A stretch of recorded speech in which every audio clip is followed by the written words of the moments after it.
Assalamualaikum warahmatullahi wabarakatuh. Yang terhormat Kepala SD Negeri 05 Bujubatan, yang kami hormati pemateri, yang kami hormati Dewan Guru SD Negeri 05 Bujubatan.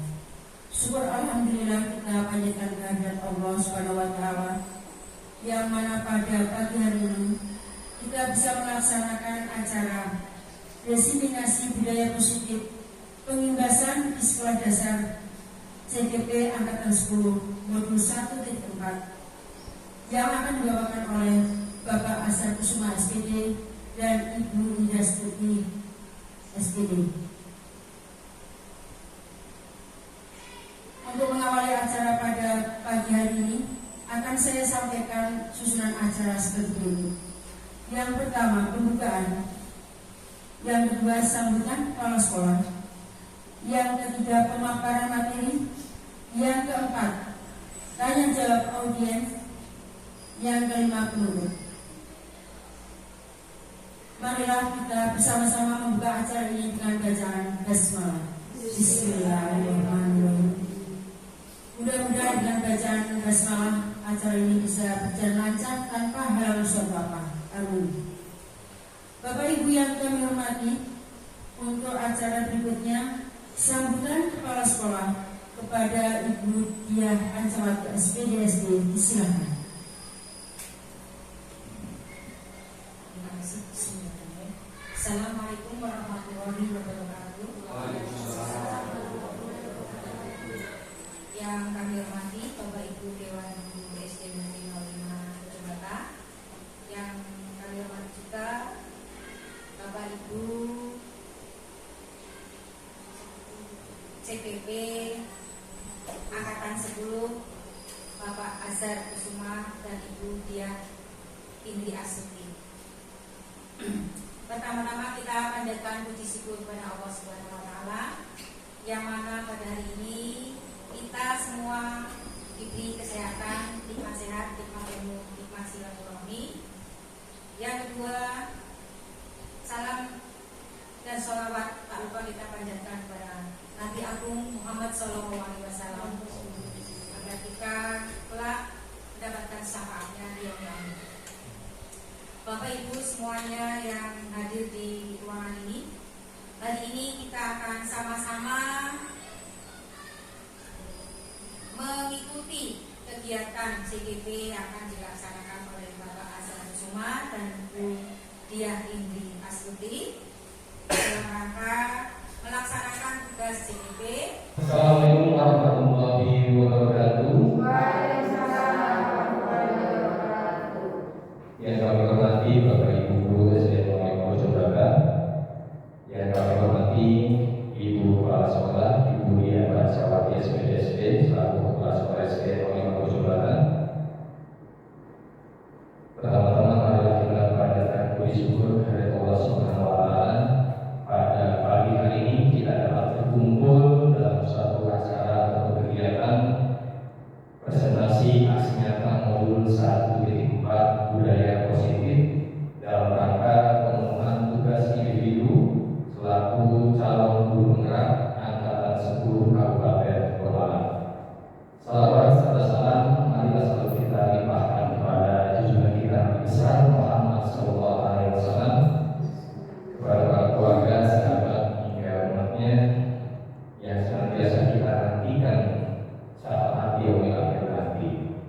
Bapak Ibu yang berbahagia, sebelumnya kami ucapkan terima kasih atas waktu yang telah Bapak Ibu berikan, atas kesediaan Bapak Ibu untuk hadir dalam rangka pemenuhan tugas kami dalam kegiatan calon guru penggerak angkatan 10. Dan tak lupa kami pun mohon maaf yang sebesar-besarnya apabila dalam kegiatan ini masih banyak kekurangan dan kelupaan yang senantiasa pastinya timbul dari kami sebagai manusia biasa. Bapak Ibu yang kami hormati, kali ini kami akan mencoba memaparkan ataupun mendesimasikan budaya positif yang akan kita laksanakan di sekolah kita.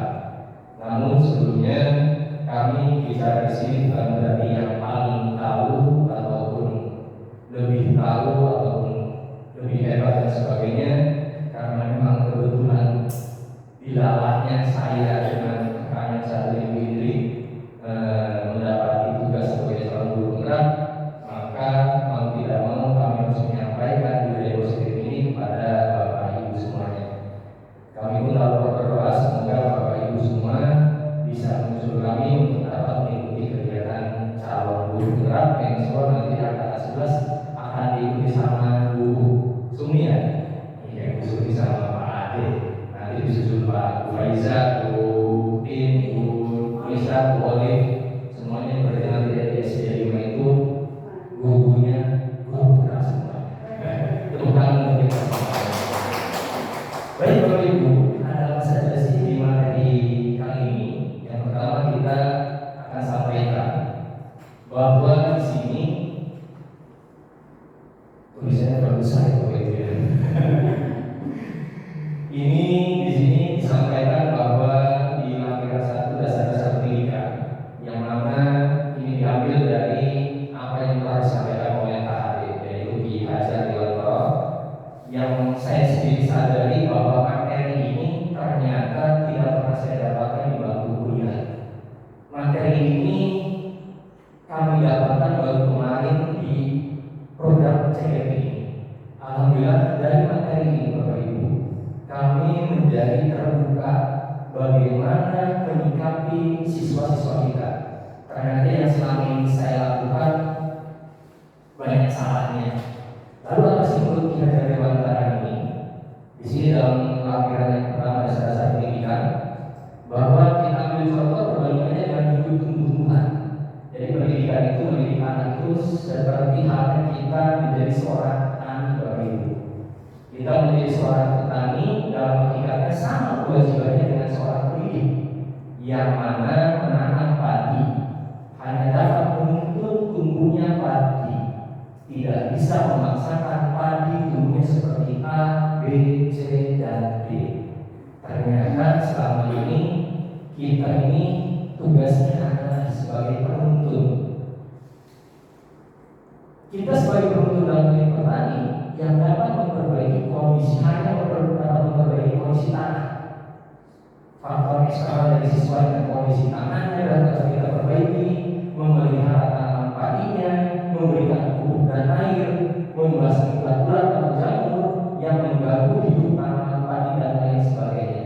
Jadi ternyata posisi kita itu hanya sampai situ saja, menuntun.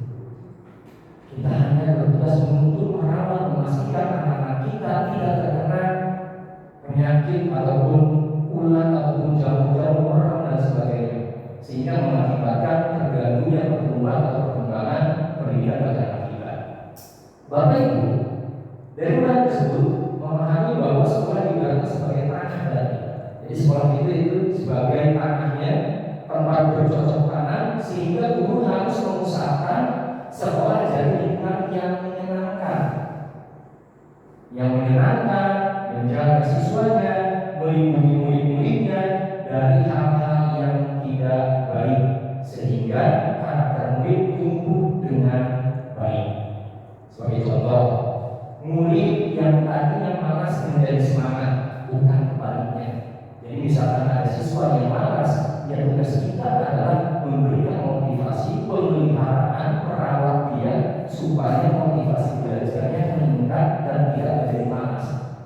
Entah itu dia nanti menjadi apa, depannya seperti apa, kualitasnya seperti apa, ini kita kembalikan lagi ke dalam takdir Allah Subhanahu wa Ta'ala. Kalau kita pernah mendengar atau melalui pernah membaca, Yani Muhammad Zubair itu pernah mengatakan gitu ya, kalau kita didik siswa itu jangan minta anak kita jadi pintar begitu. Kalau kita memaksakan anak kita jadi pintar, maka berkah-berkahnya tidak. Ini ternyata pernah saya rasakan saat kurikulum KPSB di SD yang sebelumnya, sekitar 2013-2014, yang dulu kan KPSB harus ada panas busa, panah harus baju gini, kurus berapa? Apa yang terjadi Bapak Ibu? Saya dirawat di rumah sakit dan ternyata dokter mengatakan ada penyakitnya Pak. Cuma kemarin bekas bronkitis ada Pak, saya pernah bronkitis. Enggak Pak, cuma batuk-batuk. Nah itu, tapi sekarang gimana Dok? Alhamdulillah sudah tidak. Ini wajar kepikiran.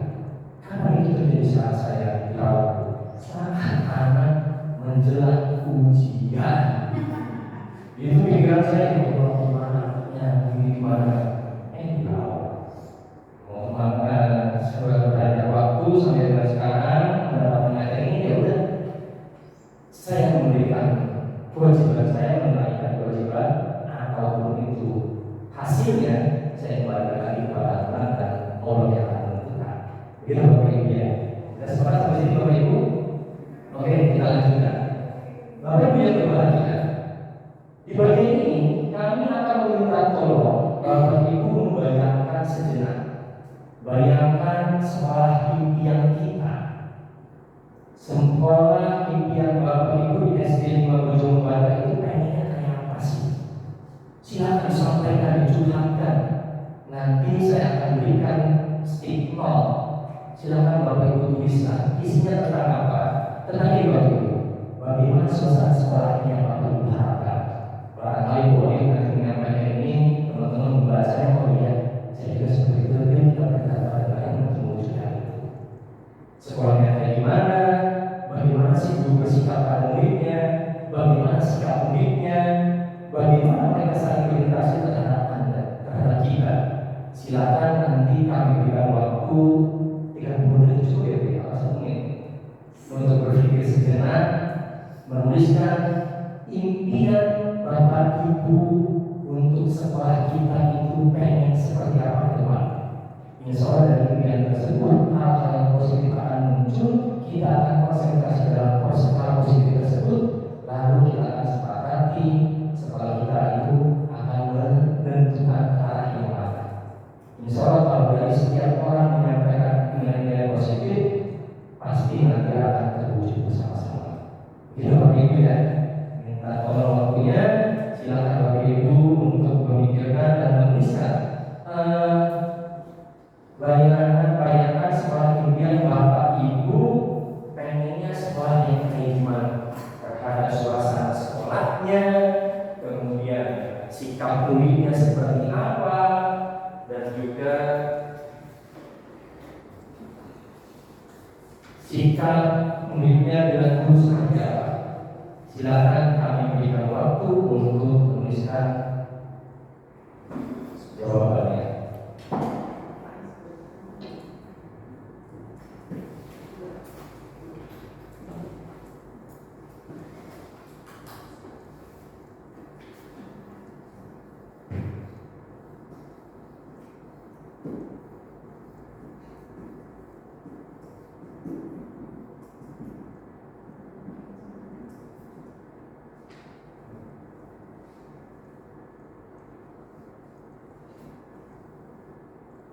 Kalau sudah, Bapak Ibu bisa maju ke depan untuk menempelkannya di papan tulis di sini. Nanti saya akan coba bacakan, atau bisa minta tolong salah satu di antaranya membacakan harapannya.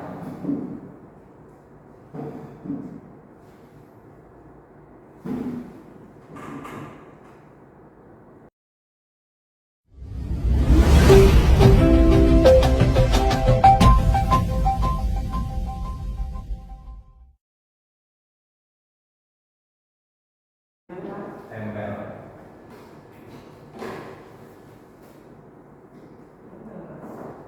Ya, sip. Ya sudah, boleh kita berdebat dulu nih.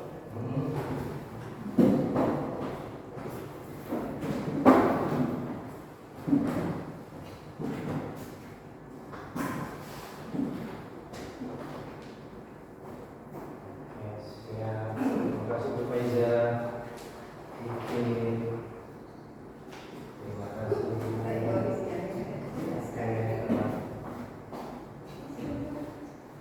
Tinggal yang terakhir si bontot.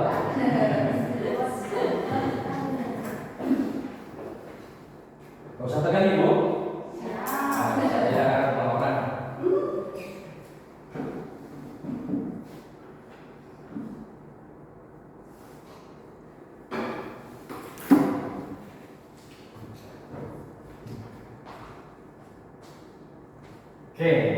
Oke, karena Bu Nisa yang terakhir maju ke depan, kita kasih kesempatan Bu Nisa. Tidak benar Bu Nisa.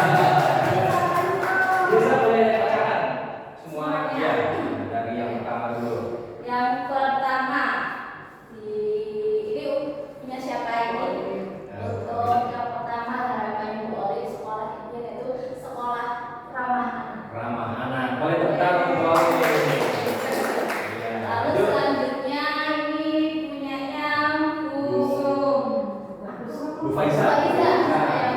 Harapan sekolah impiannya itu yang pertama, suasana yang asli dan nyaman. Ya. Yang kedua, apa itu bagaimana guru bersikap pada muridnya. Bu Faiza mengharapannya itu guru-guru yang ramah dan disukai anak. Ramah dan disukai anak. Yang selanjutnya yaitu bagaimana sikap muridnya. Sikap muridnya itu harus memiliki sopan santun. Sopan dan santun. Ya. Selanjutnya, bagaimana mereka saling berinteraksi terhadap Anda.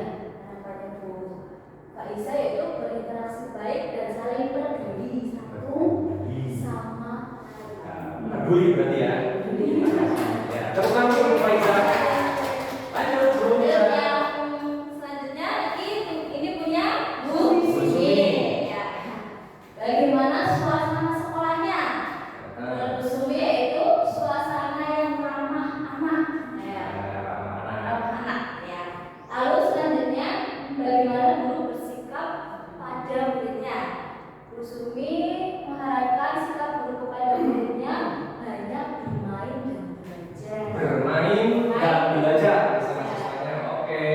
Selanjutnya, bagaimana mereka saling bagaimana sikap muridnya? Sikap muridnya. Sikap muridnya yaitu penurut dan penyayang. Ya.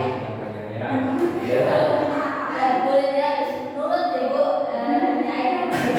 Selanjutnya yaitu punya Bu Tin. Rutin. Ya. Pulang. Bagaimana suasana sekolahnya?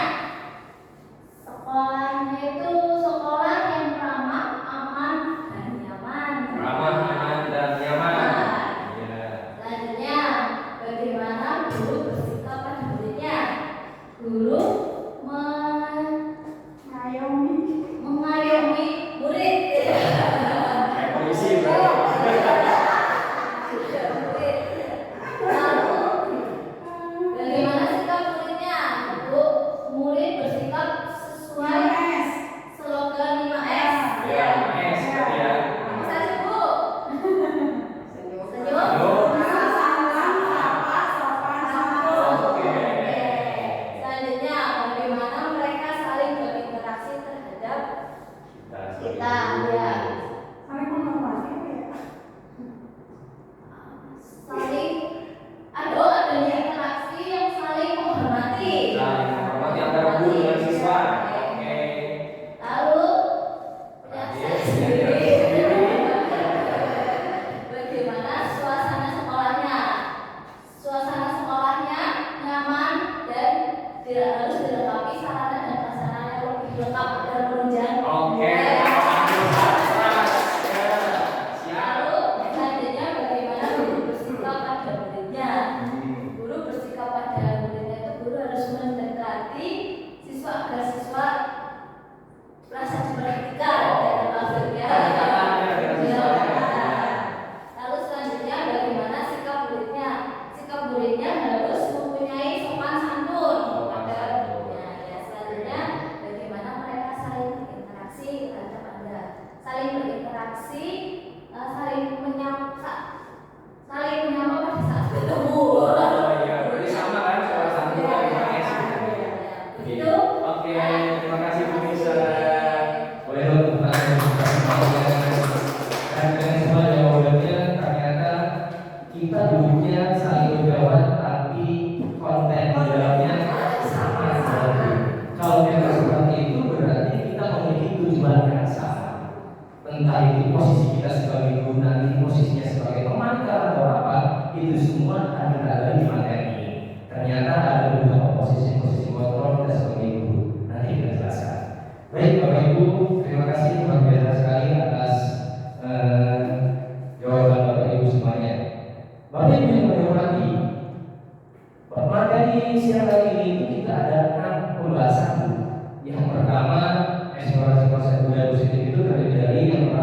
disiplin positif.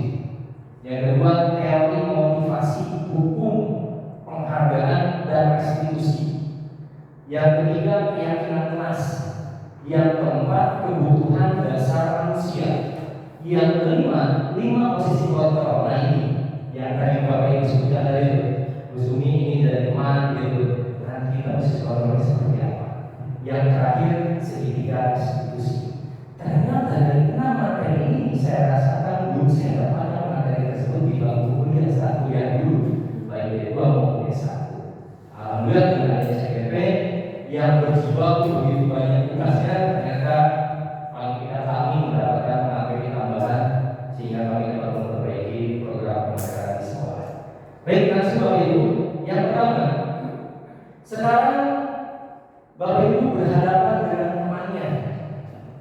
Bu Ayu sebelah kiri, sebelah sini pegang kertasnya, Bu Nisa juga pegang kertasnya, Bu Sumi juga pegang kertas, Bu Tuti juga pegang kertas, Bu Faiza juga pegang, saya juga pegang. Bu Faiza pasangannya dengan saya, Bu Tuti pasangannya dengan Bu Ayu, begitu seterusnya Bu Nisa sama Bu Sumi. Apa tugasnya? Bayangkan benda ini, kertas ini adalah benda paling berharga yang Bapak Ibu miliki. Apapun itu, mau suaminya juga boleh.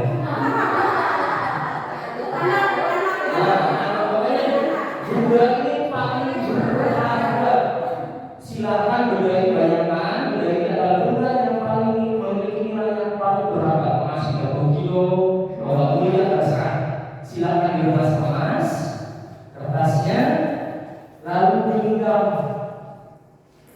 Barang tersebut, umpamakan barang tersebut tidak boleh dimiliki oleh orang lain. Ya. Lalu sekarang kita berhadapan. Coba berdiri Bapak Ibu. Berdiri. Saya dan Bu Faisa. Bapak Faisa yang sudah Ibu Faisa. Saya sebagai orang yang memiliki benda tersebut di dalam tugas Faisa Bu Faisa sampai Bu Sumi adalah memaksa, mengambil barang ini dengan cara apapun. Marah, meraih, atau apapun, ya, mau diputar-putar menjadi terserah. Silakan sekarang kita lakukan bersama-sama. Itu ketiga kita lakukan. 3.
Perubahan yang masih teori kontrol ini sebetulnya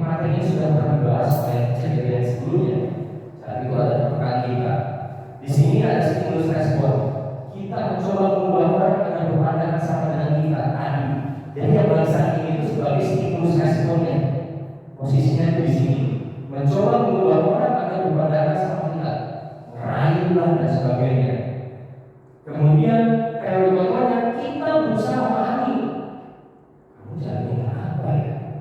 Meraih ini saya harus memahami. Kayak mana terjadi yang terjadi dengan istri saya. Yang mana awalnya pasien tersebut awalnya mohon berbagai pertimbangan dari istri saya mengontrol dirinya akhirnya mengabulkan dan alhamdulillah orang berkata seperti itu. Kemudian perilaku buruk dilihat sebagai suatu saran. Itu si stimulus respon. Teori kontrol semua perilaku memiliki tujuan. Kita mempertahankan pasti ada tujuannya, ada harapan ke depannya. Kemudian stimulus respon yang ketiga, orang lain bisa mengontrol saya. Hanya Anda yang bisa mengontrol diri Anda dalam teori kontrol itu. Saya bisa mengontrol orang lain, Anda tidak bisa mengontrol orang lain. Pemaksaan ada pada saat rujukan gagal, kolaborasi dan proses menciptakan pilihan-pilihan baru. Jadi dalam teori kontrol, kalau misalkan ada suatu permasalahan, kita pakai caranya dengan cara berkolaborasi dan proses musyawarah.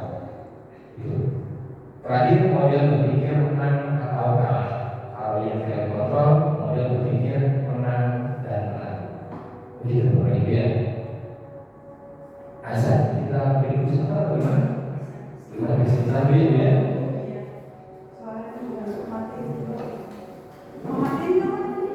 Gak usah ya. Itu ada sana loh, belum sini, nanti diputus. Sini. Apa yang satu? Satu. Apa? Pak Reni ya.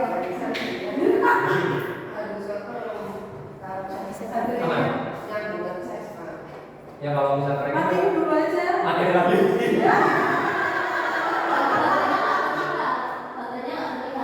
Tadi 80% sih.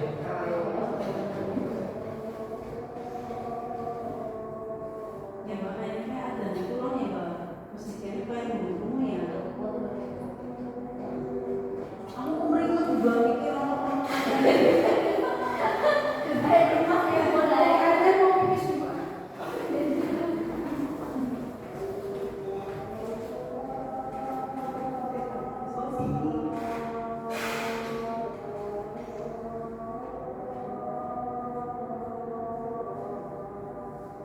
Bareng-bareng rame tadi bacanya.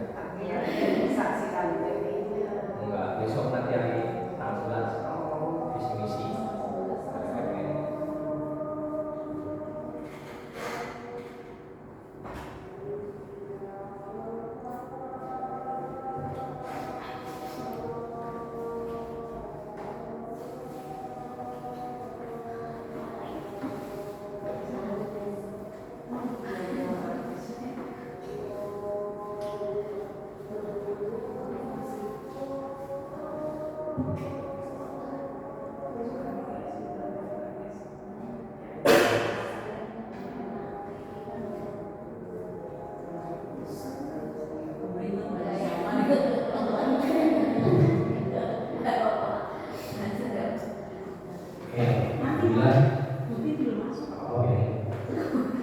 Azan sudah berkenalan, sudah selesai. Mari kita lanjutkan Bapak Ibu. Selanjutnya setelah kita mengetahui teori kontrol, kita akan masuk ke pokok pembahasan yaitu budaya positif. Apa sih budaya positif ini Bapak Ibu? Budaya positif itu nilai-nilai, keyakinan, kebiasaan-kebiasaan yang ada di sekolah kita yang berpihak pada murid. Tadi yang Bapak Ibu sebutkan sebenarnya ada di dalamnya nilai-nilai tersebut, keyakinan tersebut. Tadi Bukti mengatakan 5S dan sebagainya itu bisa menjadikan sebuah bagian daripada keyakinan yang akan nanti kita buat di masing-masing nanti. Intinya dalam budaya positif ini harus berpihak pada murid Bapak Ibu. Hal itu dilakukan agar murid dapat berkembang menjadi pribadi yang kritis. Jadi kalau misalnya ada siswa yang tanya terus, ya sebetulnya itu hal yang baik, hal yang bagus. Kritis ini bukan berarti banyak ngomong saja, Bapak Ibu. Dia paham apa yang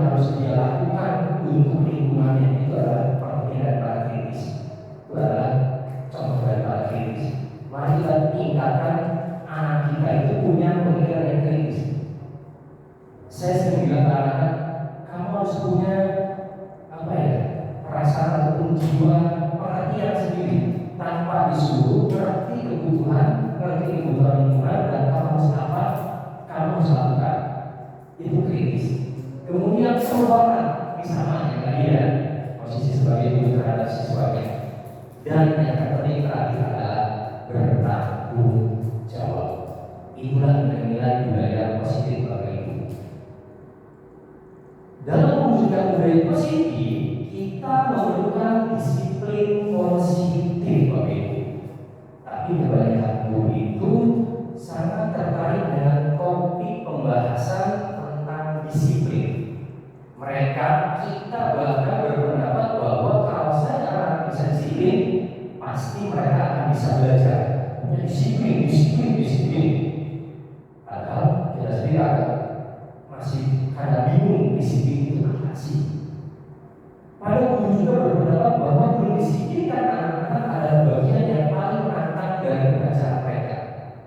Disiplin ini ternyata ada di sini sekolah kita.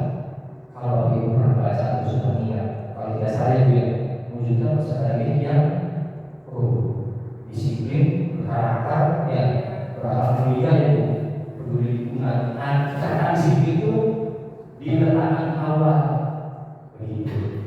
Lalu apa sih disiplin Bapak Ibu? Nah, disiplin itu orang-orang mengatakan tata tertib, tentang tata tertib. Kamu harus ikuti tata tertibnya. Harus tertib, harus teratur, harus patuh.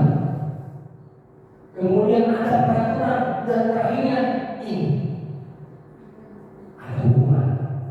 Apakah berani Bapak Ibu tentang disiplin? Mari kita gali lebih dalam.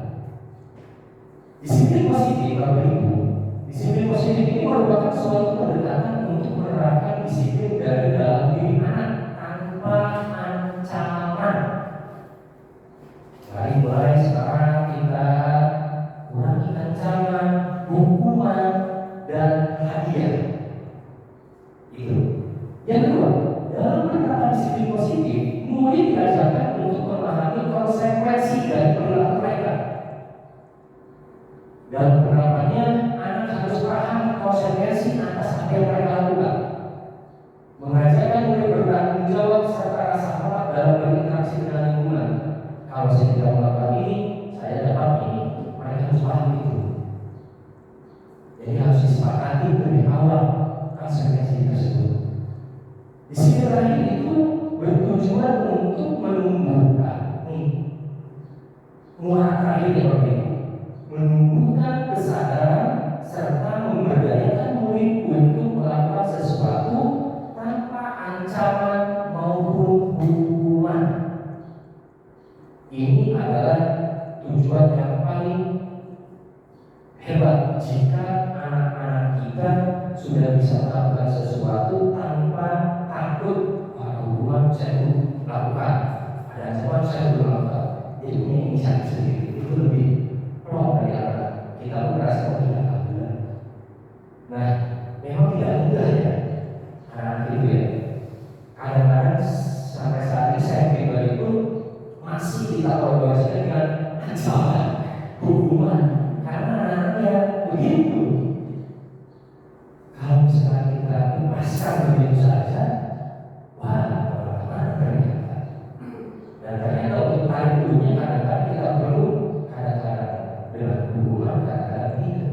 Kita berikan dulu kesempatan buat dia untuk melakukan sesuatu, kita lihat, kita amati. Oh, dia sudah bisa melakukannya sendiri, berarti sudah masuk ke kesadaran disiplin positif. Ternyata butuh, memang melaksanakan disiplin positif itu memang butuh waktu. Nggak harus 6 bulan kurang dari 1 tahun. Minimalnya kita merasa anak bisa jalan sendiri tanpa disuruh sebagainya. Dari disiplin positif ini, bahwa diajar Dewantara mengartikan disiplin sebagai bentuk kontrolnya diri sendiri, yaitu belajar untuk kontrol diri agar dapat mencapai suatu tujuan mulia. Jadi kita merasakan disiplin itu ada tujuan mulianya. Apa tujuan mulianya? Yaitu nilai-nilai atau prinsip-prinsip mulia yang dialami seseorang.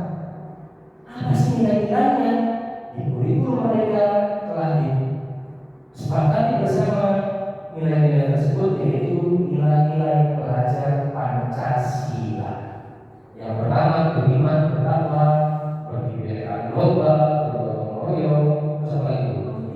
Mandiri, kreatif, iya. Sudah lebih oke. Yuk mari kita bersama-sama tentang belajar Pancasila. 1, 2, 3. Belajar Pancasila, beriman dan bertakwa pada Tuhan Yang Esa,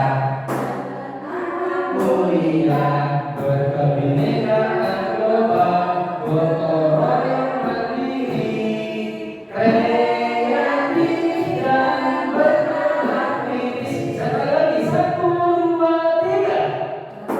Pancasila, beriman pada Tuhan Yang Esa dan berakhlak mulia, berkebinekaan global, gotong royong mandiri, kreatif dan bernalar kritis. Oke, tepuk tangan untuk kita semuanya. Jadi ada berapa nilai itu? Inilah tujuan daripada penerapan disiplin positif di sekolah kita. Tujuannya ini terwujudnya beriman bertakwa, akhlak, kebinekaan global, gotong royong, kreatif, mandiri dan bernalar kritis. Nah, ini semua dapat kita susun bersama di sekolah kita. Nanti disiplin positifnya seperti apa saja. Tadi Bu Tim sudah menyampaikan 5 isu salah satunya. Nilai-nilai untuk mewujudkan nilai-nilai kewajiban belajar Pancasila. Selanjutnya, Bapak Ibu, ketika anak kita disuruh untuk melakukan sesuatu, upacara, tertib, piket, pada waktunya berangkat lebih awal belajar, itu semua ternyata bergantung pada motivasi Bapak Ibu. Ternyata kita akan tahu teori motivasi perilaku manusia. Kita dan anak-anak kita juga sama. Ternyata ada 3 motivasi dari kita sendiri Bapak Ibu. Ada yang bersifat eksternal dari luarnya, ada yang dari internal kita. Tinggal kita pilih selama ini kita di posisi yang mana nih. Kita datang seharusnya sudah bulan dari segini karena diikut. Motivasinya yang mana nih? Kemudian ajar dan sebagainya. Yang pertama, untuk menghindari ketidaknyamanan di rumah. Jadi anak-anak berangkat pagi-pagi, udah sarapan sudah, kenapa sih? Apa yang akan terjadi apabila saya tidak melakukannya? Berarti kalau anak merasa apa yang berikut sama guru, ini berarti motivasi dia di luar. Siapa yang motivasi berarti hubungan guru sendiri. Yang kedua, nih untuk mendapatkan imbalan dari orang lain. Biasanya kalau ke kelas 1 kan zaman TK dan saya itu bintang gitu, pamer. Jadi mereka itu mau melakukan sesuatu kalau ada apa yang saya akan dapatkan apabila saya melakukan motivasi seseorang. Yang ketiga, ini untuk menghargai diri sendiri. Saya akan menjadi orang yang seperti apa bila saya melakukannya. Kira-kira kita pengennya motivasinya yang nomor berapa? 3 dong ya. Iya, iya PMN kerjaan bapak etik untuk menghargai diri sendiri. Ternyata kita melaksanakan disiplin positif itu dampaknya adalah kita dapat menghargai diri kita sendiri. Inilah faktor motivasi internal. Bapak Ibu, ada satu lagi yang paling berbahaya. Itu kayaknya saya tidak bisa di sini. Iya, tidak bisa di sini. Ada kayak gini, anak seseorang yang pintar, dia hebat-hebat sama kita.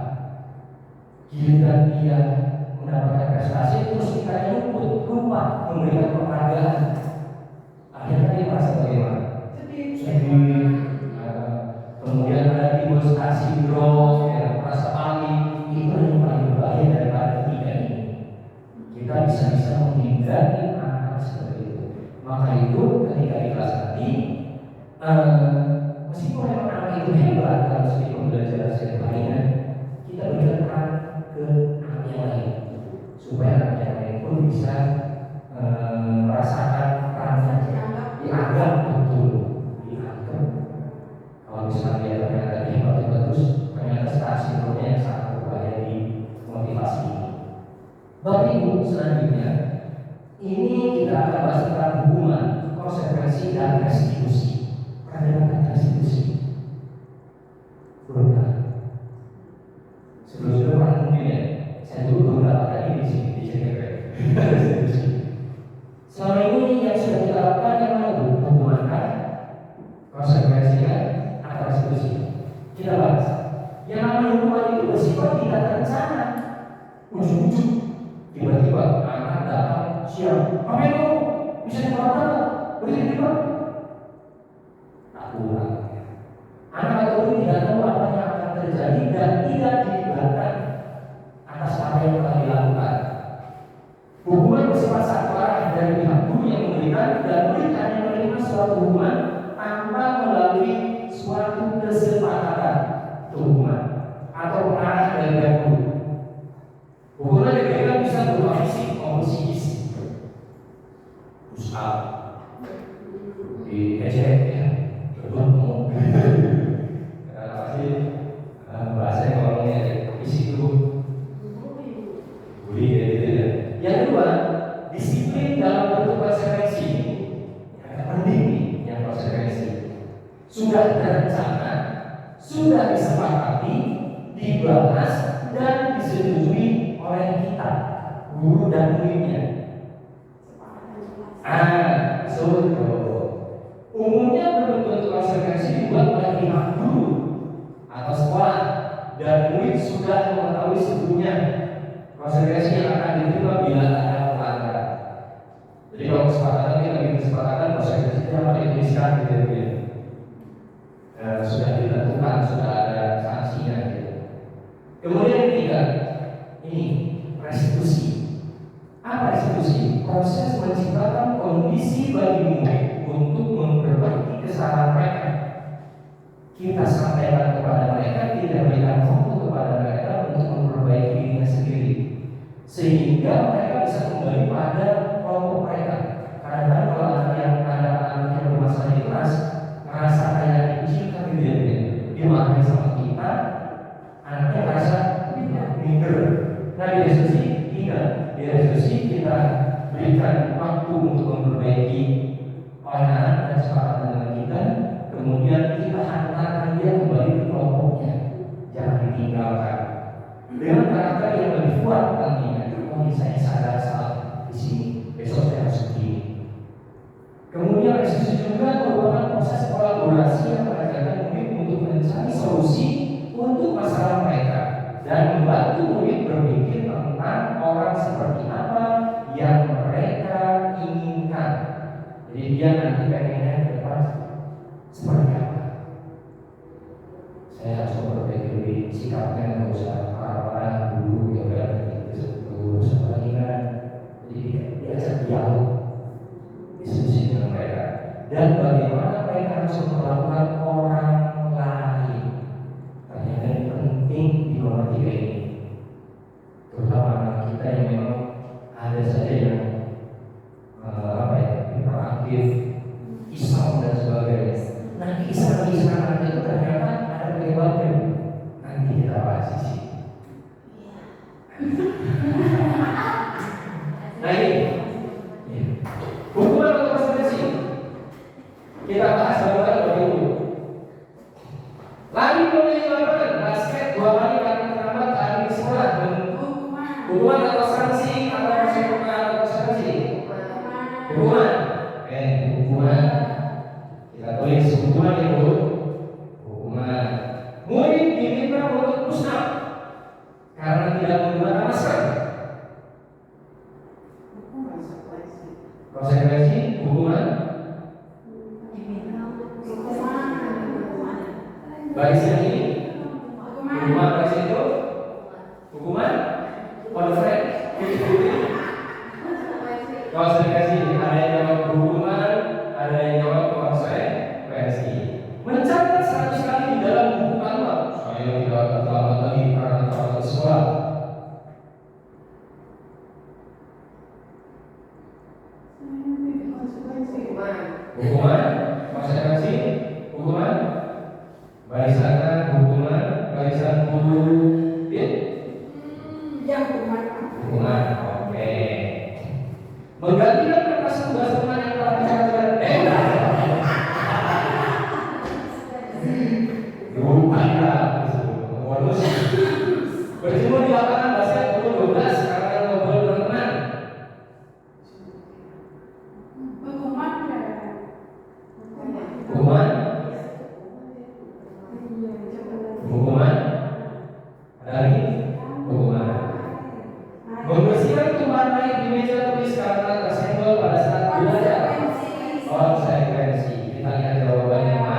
Setelah kita mempelajari hukuman, konsekuensi, kita akan belajar tentang keyakinan keras yang akan kita buat di masa masing-masing.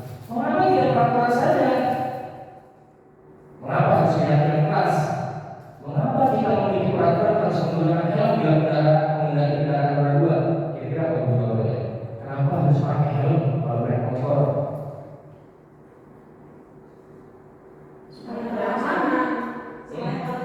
Karena ada yang jawabannya takut dibilang. Ya, kayaknya sih udah jawabannya lebih peraturan. Mengapa kita memiliki peraturan 3M waktu dulu? Masker, mencuci tangan, dan menjaga jarak 1,5 meter saat COVID. Ya, dia kesalahan. Padahal orang kayak dia harus saja nganggur. Mengapa kita memiliki peraturan harus datang tepat waktu pada saat mengikuti pelatihan? Nah, ini Bapak Ibu.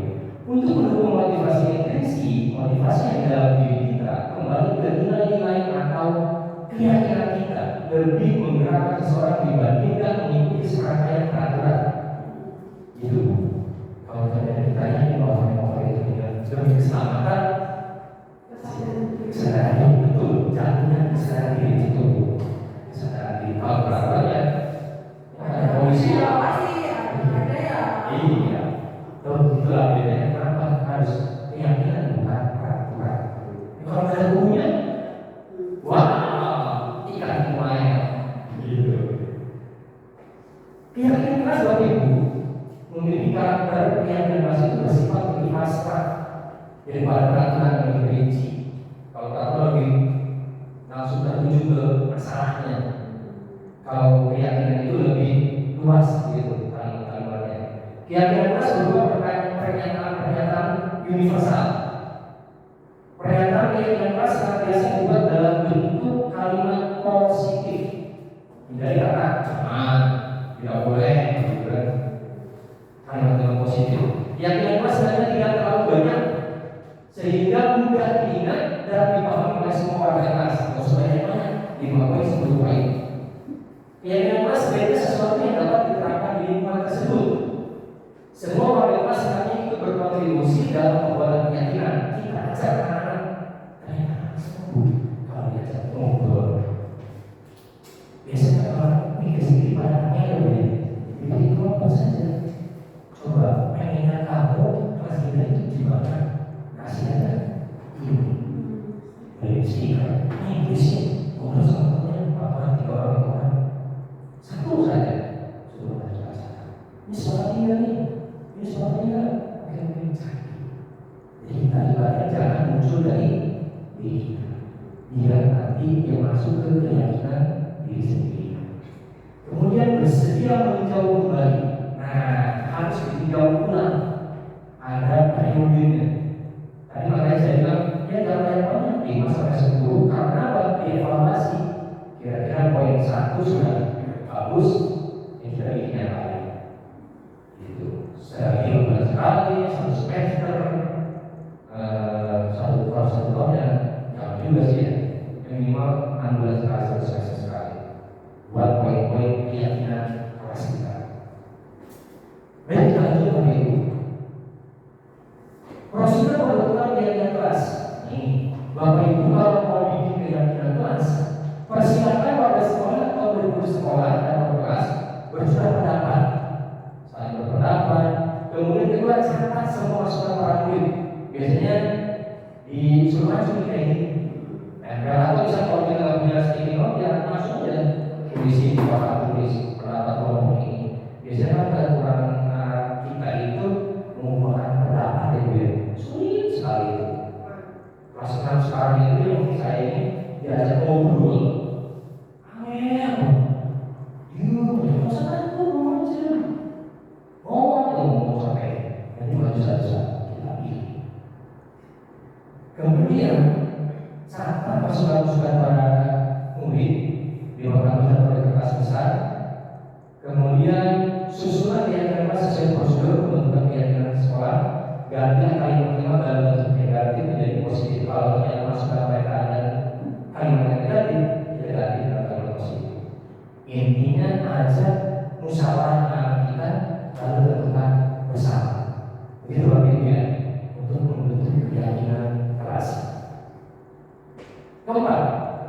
Tinjau kembali daftar surat pendapat yang sudah dicatat. 5. Setelah keyakinan sekolah, maka semua warga kelas dipersilakan meninjau ulang 13 kali, 16 kali. Karena ini sudah efek dulu ya. Apa perlu kita perbaiki? Kalau nggak berubah, ya udah nggak usah. Makanya dibahaskan pendapat mereka. Terakhir, keyakinan sekolah atau kelas selanjutnya bisa diletakkan di dinding kelas, di tempat yang mudah dilihat semua warga kelas. Makanya waktu di kelas 5 nyimpannya semua di tempat kecil ya udah. Harus ada tempat yang bisa kita terlihat. Itu loh, yang ditiru semua. Nah ini contoh keyakinan kelasnya untuk kelas 1. Siapa anggota kelas perlu belajar? Kita lihat seperti ada nilai positif, nilai positif. Siapa anggota kelas perlu senang? Siapa anggota kelas perlu melakukan tugas? Setiap anggota kelas perlu saling menghargai. Anggota kelas perlu merasa aman. Kalau kelas 5-nya bersikap positif, menjadi diri terbaik, percaya dan menghormati orang lain, komitmen terhadap setiap tugas, senantiasa saling membantu. Cukup tuh ya kelas. Nah, Bapak Ibu, di awal saya sampaikan bahwa murid kita itu banyak karakternya. Ada yang kayak mungkin Iqbal, kemudian misalnya Rafa, Putri, Malika, waktu dulu ya maksudnya. Di kelas 6 ada Kuku, ada yang lain banyak. Ternyata ini berhubungan dengan menjadi Bapak Ibu. Seorang murid yang tidak berhasil secara akademik, yang tidak berhasil secara akademik, mungkin kebutuhan akan penguasaan tidak terpenuhi di sekolah.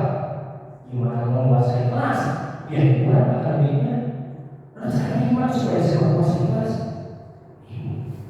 Dia akan mencoba untuk memenuhi kebutuhannya akan penguasaan. Mencoba membantu orang lain di lapangan bermain, lebih aktif dari lapangan bermain. Di kelasnya yang berangkat tapi di lapangan bermain, aku begini. Kemudian bahkan, ini, ya, karena dia dalam kelas dalam menguasai materi, nggak dianggap sama teman-temannya, akhirnya dengan cara menyakiti secara fisik. Sebagai guru kita dapat melibatkannya dalam kegiatan yang memberi ruang murid tersebut membantu pencapaian yang berarti. Kita libatkan, kita berikan dia tanggung jawab peran sehingga tersalurkan, dia merasa dianggap oleh guru tersebut. Itu Bapak Ibu. Seorang yang tidak merasa diterima oleh teman-temannya, kebutuhannya akan kasih sayang dan rasa diterima tidak terpenuhi. Oleh karena itu dia mungkin akan memiliki satu orang, bahkan memisahkan diri yang lain. Oke, Malika itu masih pertanyaan besar. Sebagai guru kita bisa membangun hubungan yang bisa membangun kepercayaan intim dengan anak. Harusnya saya memang harus mendekat dengan si Malika tersebut. Ternyata pernah dibuka masalahnya, alasannya kenapa? Komunikasi keluarganya karena telah dijanjikan diberikan sepeda. Akhirnya dibuka. Tapi berapa lama? Nah, setelah diberikan, akhirnya tadi yang jawab dia segala sesuatu itu tidak boleh ancaman dan hadiah. Itu tuh lagi bakal cantik, didikan kurang didikan masih bagus bapak. Biasanya sih. Tapi kalau di rumahnya beda. Di bahasa WhatsApp ini lagi mau berbicara. Nah ini kebutuhan dasar manusia itu ada 5. Survival, bertahan hidup, cinta dan kasih sayang, love and belonging, kebebasan. Barangkali anak kita pengen keluar dari ini bebas, senang.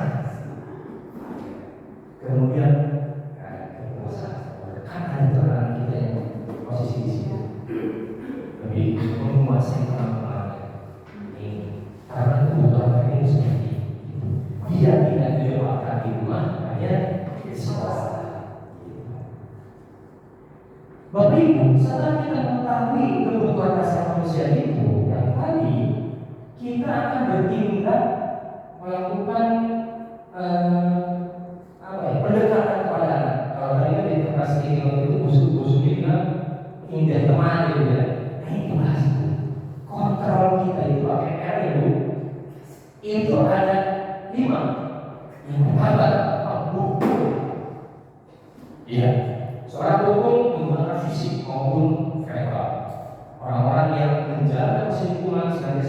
mengatakan bahwa sekolah merupakan sistemnya.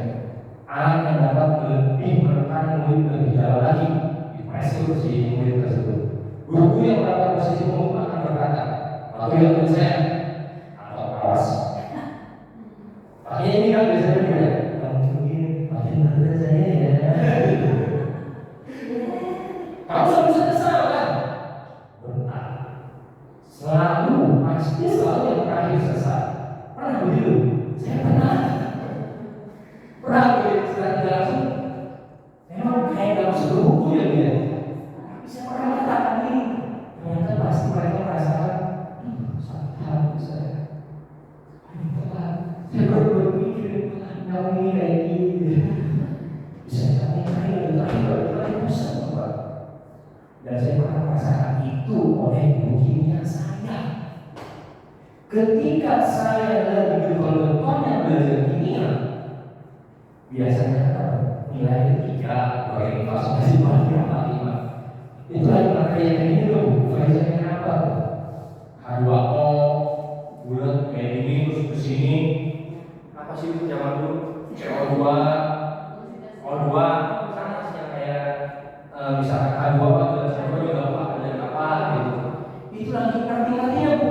Sehingga saya mulai 20 tahun aku tidak tahu langsung saya masih bisa sekarang orangnya saya masih dan itu saya sampaikan di saya kedua hal-hal negatif saya itu bisa mengumpulkan mereka saya tidak ya cuma lupa belakangan dia biasa Pak cowok-cowok gitu ya ngobrol cuma ngobrolnya asli ngobrol tinggi sober nih perhatikan sini ibu bosan yang bisa itu aja kamu namanya aku bisa kali jatuh cinta ke kimia iya di mana apa yang terjadi saya langsung kaca pintar matematika itu orang pintar matematika ini aja yang suka kamu saya mau belajar lagi untuk izin baru sejak saya di kelas 2 SMA semester 2 saya kalau belajar kimia ya hanya sebagai memenuhi kewajiban sebagai peserta siswa dan duduk masa kita diri sendiri begitu. Saya tidak langsung beliau sudah menghukum saya dengan itu. Kemudian mungkin marah, nah ini kan dendam saya itu bersifat agresif, marah terus buku-buku yang lempar di meja pergi. Bahkan teman saya pernah ke guru bahasa Indonesia sampai ngomong kotor ke gurunya. Bisa jadi sesudah kembali duduk murid tersebut akan mencerahkan gurunya. Pernah rasanya begitu. Jadi mengenai sakit itu,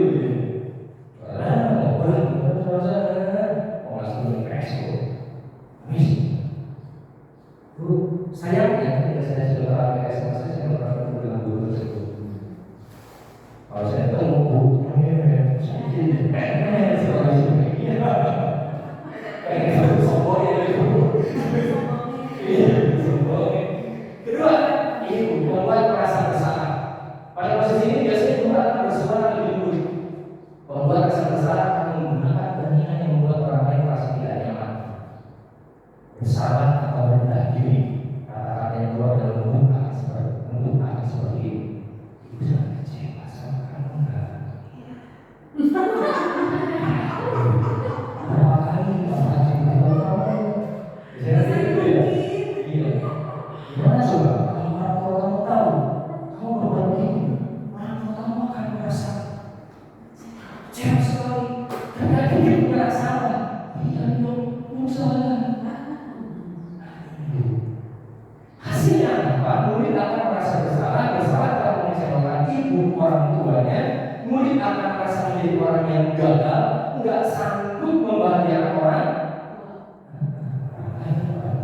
Kadang-kadang sikap seperti ini lebih berbahaya dari yang nanti. Kenapa dia akan terus sih? Nah, saya sudah takutnya satu diri dibalas pohon cabai. Hari kalian satu diri dibalas pohon cabai, gimana sendiri ya Pak? Iya mungkin kan gitu. Tidak seperti mungkin dalam hukum, di mana murid bisa mengungkapkan amarahnya. Kalau yang menghukum tidak sih bisa melatih dan mengeluarkan emosinya. Kalau ini tidak. Ternyata di hatinya akan numpuk kesalahan menyendiri dan sebagainya. Nah ini teman dari yang sembilan, ibu. Guru pada posisi ini tidak akan menyakiti murid. Ya, musuhnya dalam hal ini murid, namun akan tetap berupaya mengontrol murid melalui persuasi. Obrolannya seperti kayak besti. Posisi teman kalau guru bisa negatif atau positif guru. Positifnya hubungan baik yang terjadi antara guru dan murid. Guru di posisi teman menggunakan hubungan baik dan humor untuk mempengaruhi seseorang. Biasanya, ayo bantulah, bantu ya. Mas, bantu mas. Jadi kayak pesti ngobrolin kayak teman. Ingat tidak bantu, ingat tidak dengan data orang saat ini. Kamu lupa sini. Ayo, ya. Jadi kayak bahasa kayak ya sudah, ini nggak apa-apa. Nanti buat bereskan. Hal negatif dari posisi teman itu bila suatu saat guru tersebut tidak membantu, maka murid akan kecewa dan berkata, saya pikir waktu itu teman saya. Pernah ada yang suka nanya ke saya gitu, wah begini. Gak jelas sama saya, itu apa? Tahu nggak bahasanya gak jelas sama bapak? Dia belum tahu bahwa apa sama itu. Apa bukan? Harus jadi terima kasih. Kalau ditaruhi, sama kan yang gitu makanya bapak nggak balasin kamu. Ya Pak. Tapi dari nyawanya dia bisa jauh dengan saya. Cuma karena posisi kita kan tidak selamanya ada yang waktunya itu. Balik lagi ke situ. Murid merasa kecewakan dan tidak mulai berusaha. Hal yang penting adalah murid hanya akan bertindak untuk guru tertentu dan tidak untuk guru lainnya. Kalau nggak masa musuhnya, aku nggak mau. Guru ketiga, dia nggak berusaha yang mengubahnya. Nah, karena si guru tersebut memposisikan sebagai itu negatifnya. Murid akan merasa senang dan akrab dengan guru. Ini termasuk dampak yang positif. Hanya saja di sisi negatif murid menjadi tergantung dengan guru tersebut. Kalau masalah guru balik, aku nggak mau. Terus saya mau itu negatifnya. Dari posisi teman. Saya pernah mendebatkan quote di sekolahnya manusia. Kata-katanya begini bagaimana? Jangan jadi teman siswa, tapi mudah bermainlah dengan siswa. Kenapa kira-kira begitu? Saya tahu bahasanya jangan jadi teman siswa. Mungkin tadi bahasanya tadi yang negatifnya. Ketika gurunya pergi, tidak ada yang kita gunakan. Tapi kira-kira apa itu? Kenapa harus jangan jadi teman siswa? Kalau kita sudah festival,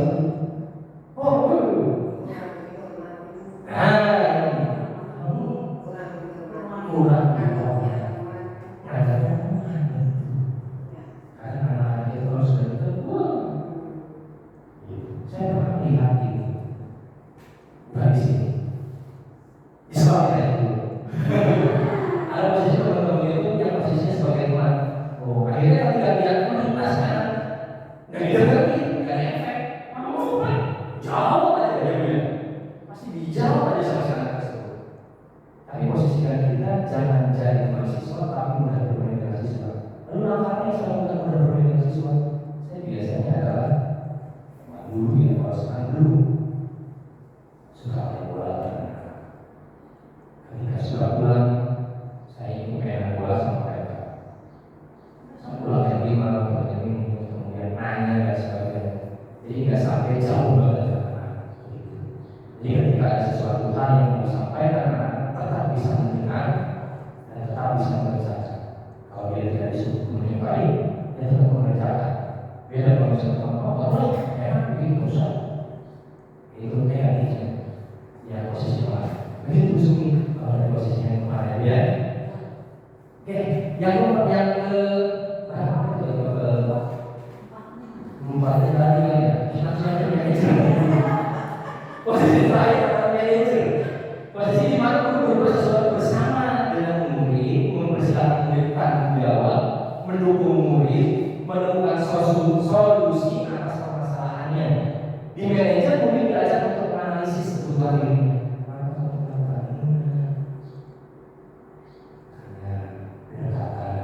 Maupun kebutuhan orang lain. Di sini penekanan bukan pada kemampuan membuat konsekuensi, namun berkolaborasi mencari jalan keluar. Apa yang kita yakini kemarin? Kemarin kita juga kita sepakat bahwa kita kata sekolah harus lebih awal. Apakah kamu meyakininya? Jika kamu meyakininya, apakah kamu bersedia memperbaikinya? Dan hal-hal yang begitu. Pada posisi manajer, suara guru sebaiknya tulus. Itulah. Tidak bermarah, tidak meninggikan suara, apalagi muncul dari murid berkaca pinggang atau bersikap seolah-olah menyesal tampak sedih sekali akan perbuatan murid atau bersedar gurau menempatkan diri sebagai teman murid. Nah ini 5 posisi kontrol. Ya, segitiga restitusi tapi jadi setelah tadi kita menentukan proses kontrol, kita akan menerapkannya dalam cara segitiga restitusi. Apa segitiga restitusi itu? Proses menciptakan kondisi bagi murid untuk memperbaiki kesalahan mereka. Mereka diberikan kesempatan untuk memperbaiki kesalahan sehingga mereka merasa kembali pada kelompok mereka dan dengan karakter yang lebih baik dari awal saya sampaikan. Dalam restitusi itu begitu. Kita berkooperasi dengan langkah-langkah segitiga restitusi kalau kita menghadapi anak yang bermasalah 3 langkah. 1. Stabilkan identitasnya. 2. Validasi tindakan yang salah.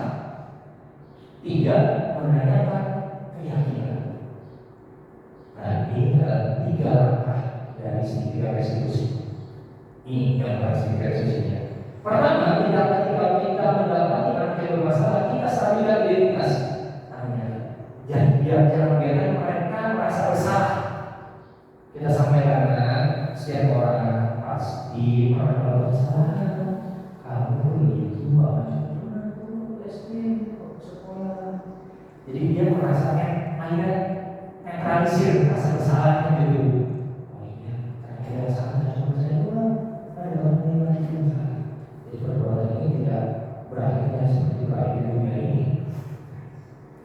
Orang yang kamu bukan satu-satunya yang pernah melakukan ini. Ada yang lain. Tidak merasa menyusahkan diri sendiri gitu. Kemudian validasikan tindakan yang salah. Kalau kita sudah masuk ke stadium identitasnya, menstabilkan identitas anaknya, kita masuk sini validasi tindakan yang salah. Kamu tentu punya alasan. Teman-teman punya bu, iman masih kamu masih punya alasan. Mengapa kamu melakukan itu? Kasih saya. Itu mas kalau ini, kamu kalau ini, timbali terus. Kira-kira kalau sudah validasi tindakannya, ada acara yang tidak tinggal masih. Kalau misalkan kamu sudah melakukan hal tersebut, kira-kira supaya kamu mau main, kira-kira cara apa sih kalau kamu lakukan? Kemudian tanya, kamu butuhnya apa? Dan terakhir, tanyakan keyakinan bahwa yang mereka lakukan kesalahan ini ternyata sudah melanggar keyakinan kelas kita. Keyakinan kelas apa yang telah kita sepakati? Saling sayang, bisa kalau positif ya, saling sayang dengan teman. Nah, sudah disepakati belum? Belum.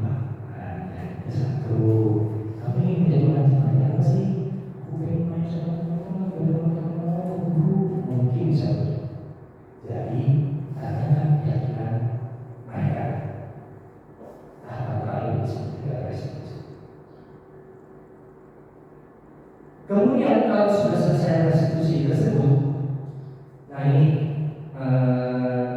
perjalanan dari stabilitas seperti ini. Tidak bisa menyelesaikan ini, tidak ada manusia yang sempurna, bermasalah kita apa-apa, kamu berhak merasa begitu. Kemudian apakah kamu sedang menjadi teman yang baik buat diri sendiri? Tanya dengan kalimat-kalimat seperti ini. Kemudian yang menstabilkan identitas berbuat salah itu apa-apa, tidak ada manusia yang sempurna, dan sebagainya berbaik. Kemudian, nah ini validasi tindakan, tadi sudah dibahas ya. Lanjut lagi. Ini pada yang kelasnya. Kemudian, nah ini kita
maaf ya Bapak Ibu ya, suaranya dikecilin.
Nah, langsung saja Bapak Ibu.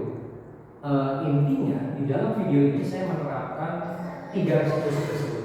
Pertama, menstabilkan emosi dia bahwa Atta bukan seseorang yang melakukan kesalahan. Bukan hanya dia saja yang melakukan kesalahan. Banyak anak-anak yang pernah mencoret-coret meja, tidak hanya kamu. Jadi merasa dia tidak terintimidasi sendiri gitu. Kemudian setelah itu tadi validasi tindakan-tindakan yang salah seperti apa. Tanyakan terakhir, tanyakan keyakinan kelas yang kamu langgar yang mana, yang belum tercapai atau dilanggar. Gitu. Lanjut Bapak Ibu. Nah ini dokumentasi kebiasaan. Saya masih ambil kelasnya di kelas sebelumnya karena di kelas yang sekarang masih belum ini. Ini pembiasaan budaya antri, pembiasaan pagi hari. Kita sudah menerapkan yang tadinya pandemi ini saya tidak pernah bahas di depan gitu ya. Awalnya anak susah dulu. Membahas itu harus menunggu ya. Ada yang mulai tanya di tata pembinaannya. Ada pada bapak baris dulu. Pegang bawa kelas, kayaknya otomatis jalan sendiri lagi seperti itu. Nah, ini setiap minggunya kadang-kadang yang bersatu dan sebagainya. Antri juga, setiap perhatian juga. Saya selalu antri karena nggak pakai acara hubung meja, hubung-hubungnya sampai ke kepalanya. Pokoknya harus nanti kayak antri BLT. Yang merobot bilang ke belakang. Di situ perlu ketegasan kita. Begitu kemudian anak-anak siap religius. Ini berdoa seharusnya. Alhamdulillah kabupaten kita ini peninggalan bupati yang kemarin Pak Agung itu saya masih ingat suratnya yang berbeda. Ini wajib membaca Asmaul Husna. Dan kita coba tambahkan surat pendek karena kita bukan sekolah Islam. Maka saya coba untuk anak-anak membaca surat-surat pendek tanpa dirasa hafal. Identifikasi dulu beberapa anak yang sudah hafal yang mana, harus itu bawa, harus wajib bawa buku sama. Kemudian saling bertukar teman-temannya, saling cek begitu. Sampai ke orang tua, ternyata orang tua lebih antusias bu. Kalau kayaknya ini lah, gak berani takut. Tapi kalau ini ada sapi, Pak saya mau udah tahu kalau itu benar itu belum pakai dulu saya. Saya nggak mau gak hiburannya, saya tanya ke anaknya. Kalau sudah ada anak, ya sudah. Tujuannya apa? Supaya dia ada komunikasi dengan orang tua. Saya nggak akan menjelaskan anak ibu begini kalau ibu nanya itu. Nah inilah yang harus kita bahas di pelajaran baru nanti. Kelas 1 targetnya surat apa sampai apa, kelas 2 sampai apa sampai apa, dan sampai kelas 6 sampai apa sampai apa. Minimal di suatu saat nanti dari ratusan ribuan lulusan sekolah kita ada anak-anak mereka yang akan menarik kita ke surga. Itu tujuan besarnya sebetulnya. Begitu motivasi intinya. Minimal kamu ketika suruh imamin orang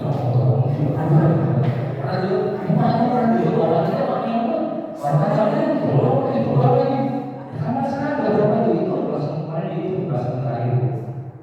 Nah ini perlu kerjasama dengan guru agama.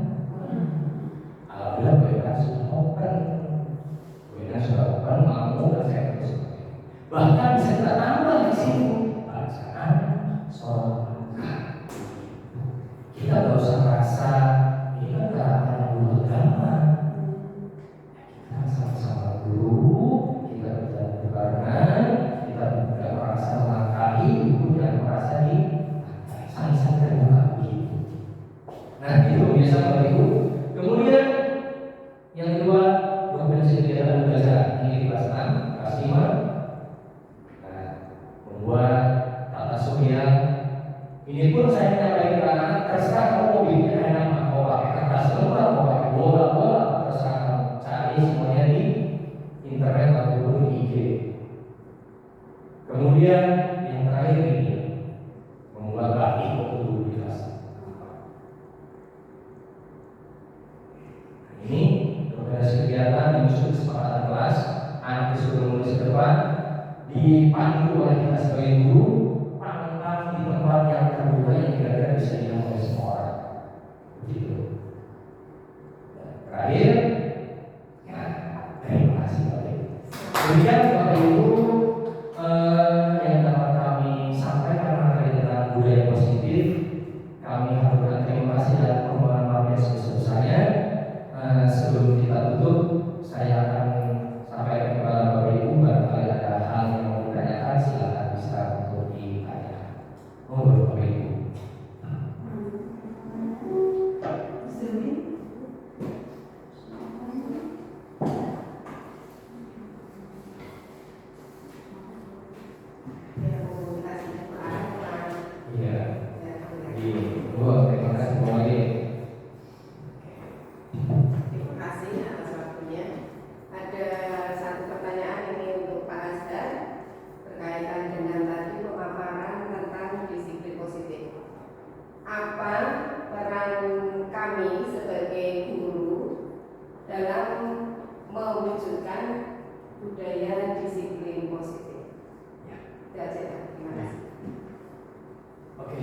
harus saling berkolaborasi.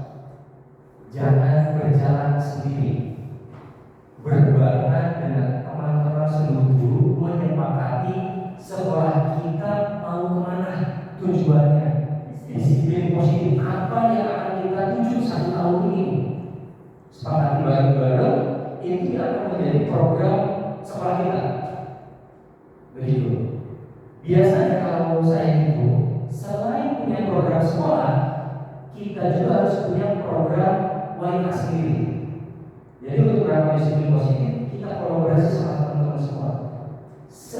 Munculkan ide-ide positif seperti yang tadi.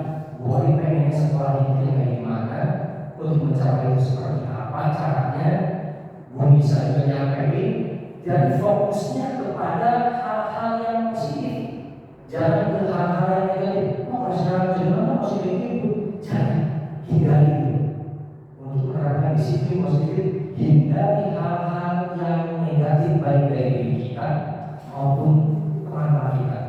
Konsennya ke positif. Kalau tadi Bu kan bilang 5S, disiplin positifnya ya. Prakteknya gimana Bu?